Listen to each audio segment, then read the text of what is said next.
สบายดีวันนี้สิพาไปเลาะเบิ่งต้นมะไฮมันจะเป็นอะไรผมมีนกอยู่บ่เดี๋ยวช่วงนี้พาไปเบิ่งต้นมะไฮกันเดี๋ยวท้ายๆเดือนจะไปเบิ่งหมกมอนจะใกล้สิสุกแล้วตอนนี้ไปหาเบิ่งต้นมะไฮกันประมาณท้ายเดือนแล้วเขาสิพาไปเบิ่งหมกมอนมันจะต่างกันเลยมันเป็นอะไรไปฮอตต้นแล้วเขาสิถ่ายให้เบิ่งอีกนี่มันทางไป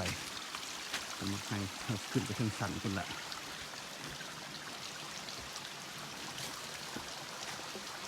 ตอนนี้เขาก็ย่างมาฮอตครึ่งหนึ่งละเขาจะพักผ่อนในหนึ่ง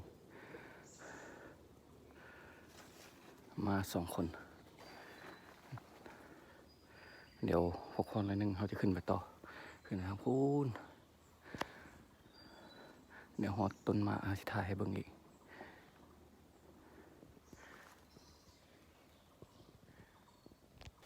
ทางเขาย่างมาก็มีต้นมะไฮคำ2 ต้นกำลังเหลืองบุทันสุกครับต้นมะไฮก็ร้ายแถวนี้แต่บุทันสุก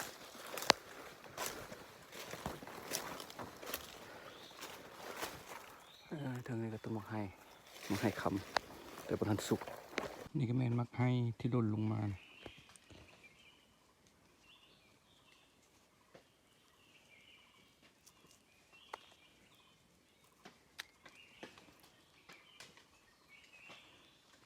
นี่เขาก็มาฮอดแล้วกลมไฮรามงามันไม่ได้เห็นเดี๋ยวเขาใส่กล้องสกู๊ปแคมถ่ายให้เบิ่งแดงๆนี่เนาะเป็นมะไฮ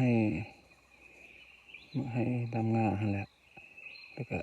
สุกแล้วแดงแล้วเพราะว่าถ้าเบิ่งว่าจะมีนกเขาบ่ส่วนหลายก็จะมีแต่นกหัวขาวเต็มต้นแล้วสุกมาติดตามกันเลยว่าจะเป็นอะไรว่าจะมีนกบ่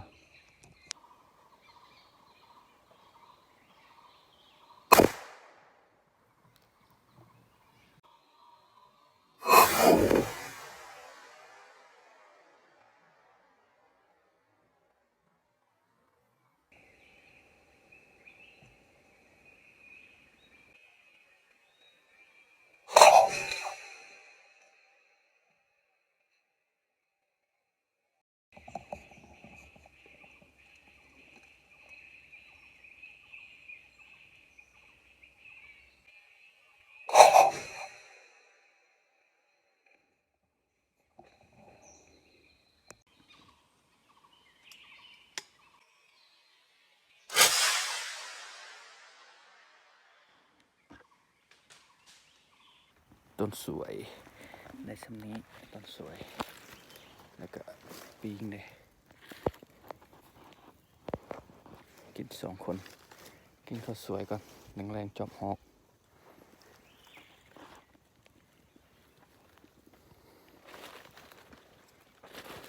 มักไห้อันนี้ยังไม่สุก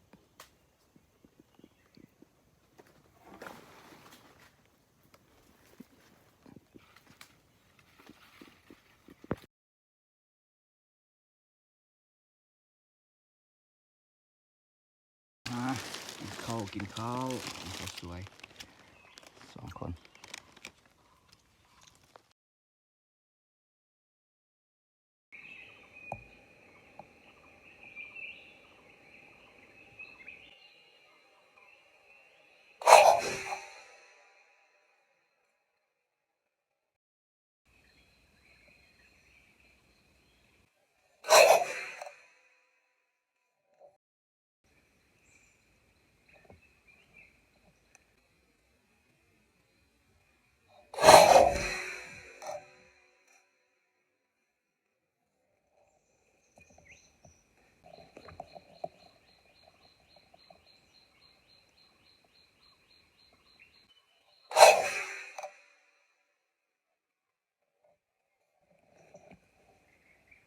นี่ก็มืดแล้วเขาก็กลับแล้วสิกลับแล้วนกเขาได้ประมาณนี้นกเขาได้นี่มันนกที่เขาได้มันมีนกใหญ่มีแต่นกหัวขาวนกจรก2 ตัวแล้วนกแซวได้ แต่ว่าได้บ่หลายปานใดมื้อนี้เพราะว่ามักไห้มีหลายต้นเด้ช่วงนี้แนวใดมี1 2 3 4 5 6 7 8 9 10 11 12 13 14แล้วปันสวยอีก4โตวว่าเป็น18โตวมื้อนี้ว่าได้พอสมควรอยู่ว่าเฮาเกี่ยมลงมือแล้วบัดนี้เอามืดแล้วฮอกก็บ่เข้าได้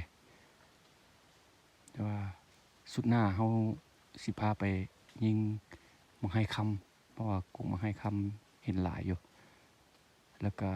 ท้ายๆเดือนเฮาจะพาไปยิงมักมอนว่าฮอกกินมักมอน